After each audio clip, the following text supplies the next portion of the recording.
Dans cette vidéo, je partage avec toi 3 habitudes dont on entend rarement parler mais qui sont pratiquées et recommandées par des entrepreneurs multimillionnaires, voire milliardaires. Alors évidemment, tu te doutes bien que ces habitudes vont pas te rendre riche comme ça, comme par magie, sachant qu'en plus il s'agit de petites actions toutes simples, super faciles, vraiment à la portée de n'importe quel plouc. Mais si elles sont pratiquées de manière aussi inflexible et constante par des entrepreneurs au niveau de réussite colossal, c'est qu'il y a peut-être une bonne raison. Donc sans plus de transition, décortiquons ensemble ces 3 habitudes peu connues et voyons comment elles peuvent améliorer ton quotidien. Petit spoiler, je les ai toutes les 3 intégrées à ma sauce dans mon quotidien.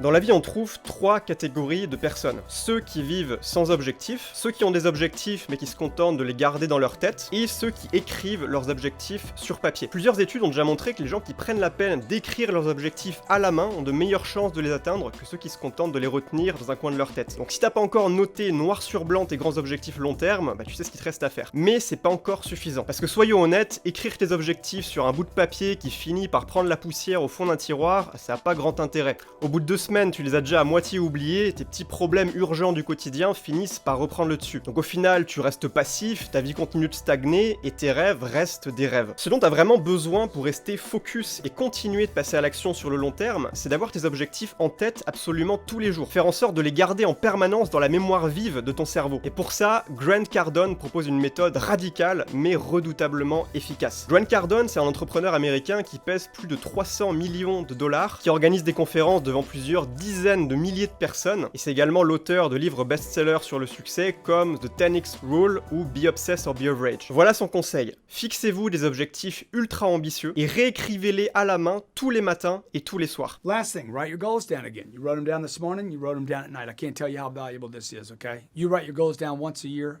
I'm going to write mine down 700 times a year. Who wins this game?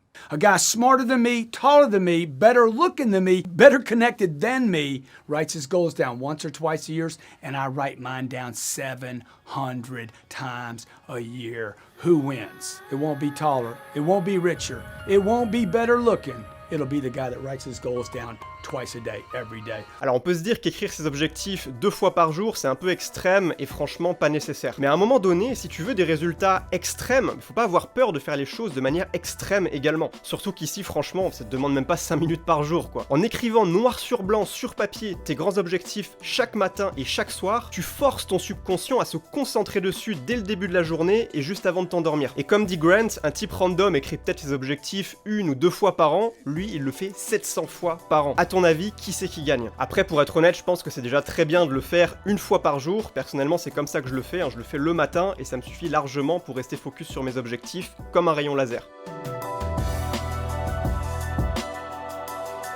Pour avancer dans la vie, on a constamment besoin de trouver de nouvelles idées. Par exemple, si tu veux monter ton business, tu te doutes qu'il n'y a pas un chemin unique pour atteindre cet objectif. Pour y arriver, tu vas devoir te montrer créatif en testant régulièrement de nouvelles idées. James Altucher, c'est un entrepreneur au parcours assez incroyable qui a fait carrière dans la gestion de fonds d'investissement, mais aussi en tant qu'écrivain et même en tant que podcasteur. Et selon lui, les meilleures idées ne tombent pas du ciel comme ça, comme par magie. Au contraire, la créativité fonctionne plutôt comme un muscle qui se renforce quand on prend l'habitude de l'entraîner. Et pour devenir une machine à trouver des idées, Altucher propose une pratique quotidienne, toute simple mais redoutablement efficace, et ça je peux te le dire parce que je l'ai testé, écrire 10 nouvelles idées tous les jours. Having ideas is like a muscle. If you don't have ideas every day, your idea muscle is not going to get bigger, it might atrophy.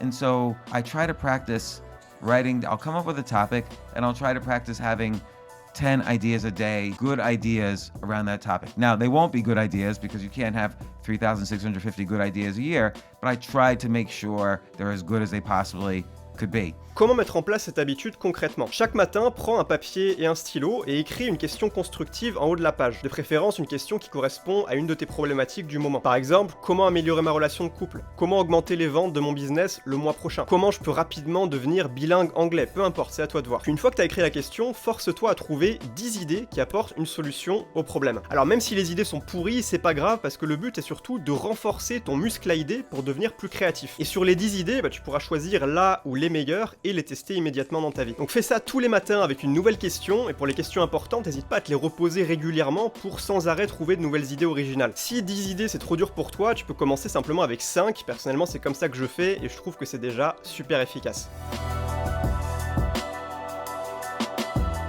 Au quotidien, on est tous amenés à prendre une multitude de petites décisions en apparence anodines, mais qui peuvent avoir un impact désastreux sur ta productivité à long terme. Là, je te parle vraiment de petites décisions toutes bêtes. Par exemple, décider si aujourd'hui tu vas partir au travail en bus ou en vélo, ou choisir entre, je sais pas, un sandwich et une salade pour ton déjeuner, ce genre de décision à la con. Alors bien sûr, le décider une seule fois, un seul jour, c'est pas bien compliqué, mais répéter encore et encore, jour après jour, ce genre de micro-décisions, ça finit par te fatiguer mentalement. Ton attention, ou ton énergie mentale, hein, t'appelles ça comme tu veux, c'est une ressource qui est limitée. Un peu comme une jauge d'énergie dans un jeu vidéo qui diminue au fur et à mesure que tu l'utilises. Et plus tu te prends la tête au quotidien à t'encombrer de petites décisions à la noix, plus tu gaspilles cette ressource précieuse qui pourrait être mise à profit pour avancer sur tes projets vraiment importants. Dans le monde du minimalisme, on observe une pratique étonnante qui illustre bien le principe, s'habiller tous les jours avec le même set de vêtements. Alors t'en as peut-être déjà entendu parler, mais cette habitude un petit peu loufoque, elle est pratiquée notamment par Mark Zuckerberg. Alors qu'on l'aime ou qu'on l'aime pas, c'est pas ça la question. Personnellement, moi j'aime pas Mark Zuckerberg parce que je le trouve hypocrite et essayer de se faire passer pour un gentil au service de l'humanité, alors qu'on sait très bien que les réseaux sociaux c'est du poison pour l'esprit, sans parler de la manière dont Facebook traite les données personnelles. Mais bref, revenons si tu le veux bien à nos histoires de t-shirts et de pantalons. Moi je trouve que Zuckerberg explique assez bien le bénéfice de porter les mêmes vêtements absolument tous les jours. You know, I really want to clear my life to make it so that I have to make as few decisions as possible about anything except how to best serve this community.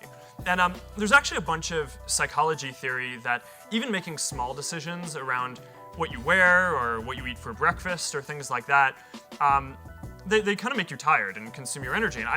And my view is, you know, I'm in this really lucky position where I get to wake up every day and help serve more than 1 billion people, right? And I feel like I'm not doing my job if I spend any of my energy on things that are silly or frivolous about my life, so that way I can dedicate all of my energy towards just building the best products and services. So that's what I care about. So even though it kind of sounds silly to, all right, that's my reason for wearing a gray t-shirt every day, it also is true. Personnellement, c'est une habitude que je pratique depuis des années. J'ai ni le temps ni l'envie de me prendre la tête chaque matin devant ma garde-robe à me demander quel haut irait bien avec quel bas, donc je porte tous les jours le même pantalon beige et le même t-shirt noir. Après, j'ai quand même quelques t-shirts différents, notamment j'ai 2 t-shirts blancs comme celui que je suis en train de porter, donc on n'est pas non plus obligé de pousser le délire vraiment à l'extrême, mais tu comprends l'idée. Et cette habitude de tout le temps faire la même chose pour éviter de prendre des petites décisions inutiles, on peut aussi l'appliquer à d'autres domaines. Pour prendre mon exemple, je déteste avoir à choisir quoi manger le matin. Donc ce que j'ai fait, c'est que je me suis créé une recette de smoothie sain et calorique avec des bananes, du beurre de cacahuète, des flocons d'avoine, de l'huile de coco et du cacao en poudre, et je bois ça tous les matins pour le petit déjeuner sans me poser de questions. Alors maintenant, je tiens quand même à préciser un truc, c'est que optimiser son quotidien à ce point, c'est pas du tout une obligation. Si ça te fait plaisir de choisir tes vêtements tous les matins, bah continue de le faire, y a vraiment pas de problème. Pour reprendre mon exemple, si ça te gonfle toi de manger le même petit déj tous les jours, bah le fais pas, c'est vraiment pas un souci. On est tous différents, donc avant de chercher à copier un tel ou un tel, demande-toi d'abord si ça fait sens dans ta situation personnelle. Donc dis-moi dans les commentaires si t'es prêt à tester une de ces 3 habitudes ou même peut-être plusieurs d'entre elles. Et si tu veux aller plus loin, sache que je mets à ta disposition 5 ressources gratuites. Premièrement, ma liste des 33 meilleurs livres de développement personnel pour améliorer ta vie sous tous ses aspects. Deuxièmement, les 17 meilleures applications de productivité que j'ai pu tester sur ces dernières années et que je te recommande. Troisièmement, 21 idées d'objectifs que tu peux te fixer pour améliorer ta vie.